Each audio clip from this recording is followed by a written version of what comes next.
ទទួល set up account promote ធ្លាក់ការរលុយ tool CM ដោយមិនចាំបាច់ log in account បងប្អូនឡើយ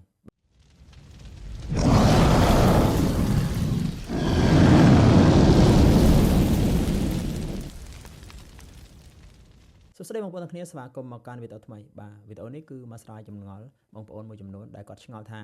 បើសិនជា account promote របស់គាត់ធ្លាក់ការរលុយធ្លាក់ 2CM អញ្ចឹងណាបងប្អូនបាទបើយើងមិន log in account តែយើង set up បានដូចម្ដេចបាទខ្ញុំសូមឆ្លើយទៅវីដេអូនេះវិញគឺបាទ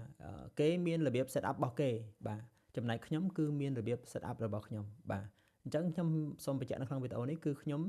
រៀបចំ account មានន័យថា set up account promote ដែលធ្លាក់ការរលុយ 2CM ណាអត់ចាំបាច់ log in account បងប្អូនទេបាទគឺខ្ញុំមានរបៀបរបស់ខ្ញុំបាទសូមបញ្ជាក់ម្ដងទៀតហើយក្នុងការធ្វើនេះគឺអត់មាន verify អីទេគឺធានាថាស្អាតបាទហើយតម្លៃសមរម្យបាទវីដេអូនេះមានតែប៉ុណ្ណឹងខ្លីៗបាទឆ្លើយតបទៅបងប្អូនវិញបាទមានតែប៉ុណ្្នឹងឯងធានាជូនគឺស្អាតមិនស្អាតមិនយកលុយបងប្អូនបាទអរគុណច្រើនបងប្អូនជួបគ្នានៅវីដេអូថ្មីបន្ត